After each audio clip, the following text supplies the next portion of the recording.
திமுக alliance ரொம்ப இன்டாக்ட்டா இருக்கு. காங்கிரஸ் வந்து கொள்கை ரீதியா இணைஞ்சிருக்காங்கன்ட்டு ஒரு கருத்து இருந்தது.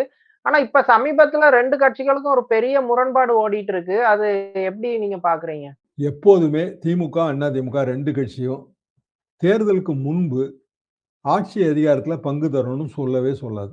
என்ன காரணம்னா, அது வந்து பலவீனப்படுத்திரும் கேம்பெயின இப்படிங்கிற அனுபவம். 1980 மட்டும் அப்படியான ஒரு நிலைமை வந்தது. ஆளுக்கு வந்து 110, 115ங்கிற சீட்ல போட்டி போட்டாங்க. மெஜாரிட்டிக்கும் குறைவான சீட்ல திமுகவும், காங்கிரஸும் போட்டி போட்டுச்சு. அது வெற்றி அடையல. ஒரு மாரி சூடு விட்ட பூனை மாரி ஆயிட்டாங்க எல்லாருமே. அதிலிருந்து இந்த எக்ஸ்பெரிமெண்ட்குள்ளேயே போ மாட்டாங்க. காங்கிரஸ் திமுகட்ட கேட்கறது என்னன்னா, நீங்க தேர்தலுக்கு முன்பே இத சொல்லுங்க. எங்களுக்கு அதிக சீட் வேணும். ராஜ்யசபா எம்பியே தமிழ்நாட்டுல இருந்து காங்கிரஸ்க்கு போகவே இல்ல ரொம்ப நாளா. அப்படின்னா எங்களுக்கு வந்து ஒரு பாராளுமன்ற தொகுதிக்கு 1 சீட்டு வேணும். 34 வேணும் எங்களுக்கு ராஜ்யசபாக்கு. இப்ப 40க்கு மேல நீங்க குடுக்கணும். அது போக 3 மந்திரி குடுக்கணும். இதுக்கு வாய்ப்பு இல்ல. என்ன காரணம்னா, காங்கிரஸ்க்கு அப்படி சீட்டு எக்ஸ்ட்ரீம் ஹை ஏத்தி குடுத்தா டிமாண்டா இருக்கு. எக்ஸ்ட்ரீம் ஹை டிமாண்டுங்க. காங்கிரஸ்க்கு சீட் அதிகமாக்கி குடுத்தா மத்தவங்களும் கேட்பாங்களே. அதானே அதுல சிக்கல்.